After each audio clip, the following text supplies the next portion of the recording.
আদম আলাইহিস সালামের যুগে কি কথা হয়েছিল সেই কথাকে ক্যাচ করতে পারবে। যে যন্ত্রে মুসা আলাইহিস সালামের যুগে কে কি বলেছিল সেই কথাকে ধরে নিতে পারবে। যে যন্ত্রে ঈসা আলাইহিস সালামের যুগে কি কথা হয়েছিল সেই কথাকে ক্যাচ করতে পারবে। যেই যন্ত্র মুহাম্মদ সাল্লাল্লাহু আলাইহি সাল্লামের যুগে কি কথা হয়েছিল সব কথাকে ক্যাচ করতে পারবে। এরকম যদি যন্ত্র কোন মানুষ তৈরি করতে পারে, এরকম কোন মেশিন যদি কোন মানুষ তৈরি করতে পারে, আর ওই মেশিনে যদি রাসূলের এই হাদিসগুলোকে ক্যাচ করতে না পারে, ওই মেশিনে যদি রাসূলের এই হাদিসগুলোকে ক্যাচ করতে না পারে, তাহলে মেশিন মিথ্যা, ওই মেশিন মিথ্যা, ওই মেশিন মিথ্যা। রাসূলের বাণী কোনদিন মিথ্যা হবে না।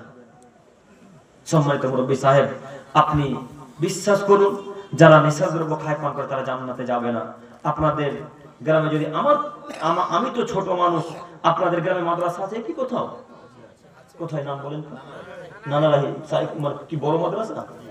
বড় মাদ্রাসা।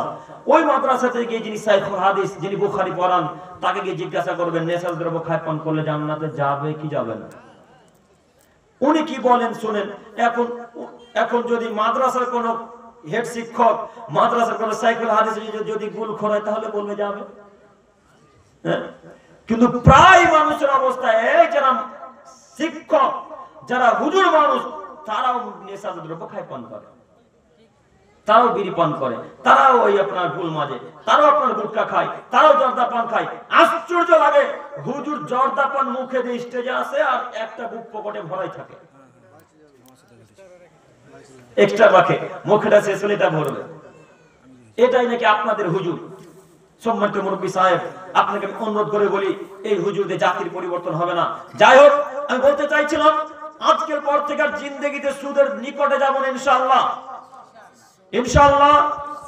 সম্মানিত তিনি ভাই, একটা হাদিস আপনাকে পড়ে শোনাই। আনাস ইবনে মালিক রাদিয়াল্লাহু তাআলা আনহু বলেন, লানা রাসূলুল্লাহ সাল্লাল্লাহু আলাইহি সাল্লাম, আল্লাহ নবী সাল্লাল্লাহু আলাইহি সাল্লাম লানত করেছেন আকিলার রিবা, যারা সুদ খায় তাদের উপরে, ও মুকিলাহু, যারা সুদ দেয় তাদের উপরে, ও কাতেবাহু, যারা সুদের লেখালেখি করে তাদের উপরে, ও শাহেদাইহি, এবং যারা সুদের সাক্ষী থাকে দুইজন তাদের উপরে, ও কালাহুম সাওয়া, এদের সকলের উপরে সমান অভিশাপ, এদের সকলের উপরে সমান অভিশাপ।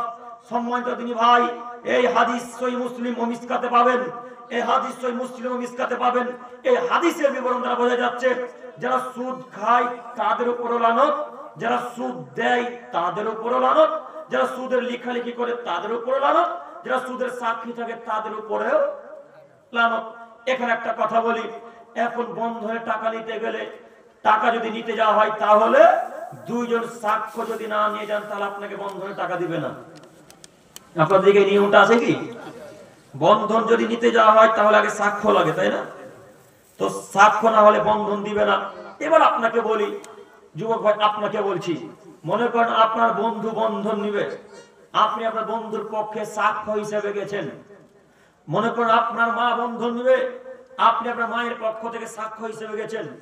আপনার ভাই বন্ধন নিবে, আপনার ভাইয়ের পক্ষ থেকে সাক্ষ্য হিসেবে গেছেন। আপনার ভাই বন্ধন নিয়ে যত পাপ করলো আপনি সাক্ষী দিয়ে ঠিক তত পাপ করলেন। তাহলে যে লোকটা সুদ নিল আর যে লোকটা সাক্ষী থাকলো তাদের মধ্যে কোনো পার্থক্য থাকলো? কোনো পার্থক্য থাকলো না। তাহলে আপনি কিভাবে বলেন যে আমি সুদ খাই না, তো আমি সুদ নিই না, আমি তো এমনি গেছি সুদের কাছে? সম্মানিত তিনি ভাই, সুদের সাক্ষীও থাকা যায় না, সাক্ষী তো থাকা যায় না, সাক্ষী তো থাকা যায় না। ওই বন্ধ নেওয়ার সময় ফর্ম ফিল আপ করতে হয়, ফর্ম ফিল আপ করতে হয় না? বন্ধ নেওয়ার সময় ফর্ম ফিল আপ করতে হয়। ওই ফর্ম ফিল আপ যদি কেউ করে দেয়, কেউ যদি লেখালেখি করে, ওই মেয়েটা ওই মানুষটা বন্ধন নিয়ে যত পাপ করবে, যে বন্ধনের এই ফর্মটা ফিল আপ করবে সে লোকটা তত পাপ করবে। করেন আজকের পর থেকে ফর্ম ফিল আপ, করেন আজকে থেকে ব্যাংকে চাকরি, করেন আজকে থেকে ব্যাংকের চাকরি, ব্যাংকে গেটম্যান থাকেন, ব্যাংকের ঝাড়ু দেওয়া থাকেন। সম্মানিত তিনি ভাই, ব্যাংকের কোনো কাজই জায়েজ নয়, ব্যাংকের কোনো কাজ জায়েজ নয়, ব্যাংকের চাকরি হারাম, ব্যাংকের চাকরি হারাম, ব্যাংকের চাকরি হারাম। আশ্চর্য লাগে, হরিশ্চন্দ্রপুরে যত ব্যাংকের শাখাগুলো সব মুসলমানের বাচ্চা, জঙ্গিপুরে যত শাখা প্রায় মুসলমানের বাচ্চা। মালদাতে যত ব্যাংকের শাখা সব মুসলমানের বাচ্চা। শুধু মালদা হরিশ্চন্দ্রপুর জঙ্গিপুর নয়, গোটা পৃথিবীতে যত শাখা আছে তার মধ্যে 99টা শাখা হচ্ছে মুসলিমদের। আপনি মনে করছেন অ্যাপ্লাই করা মাত্র আমাদেরকে শাখা দিয়ে দিচ্ছে, খুব ভালো হচ্ছে, তার মানে আমাদেরকে তারা ভালোবাসে তাই শাখা দিয়ে দিচ্ছে না?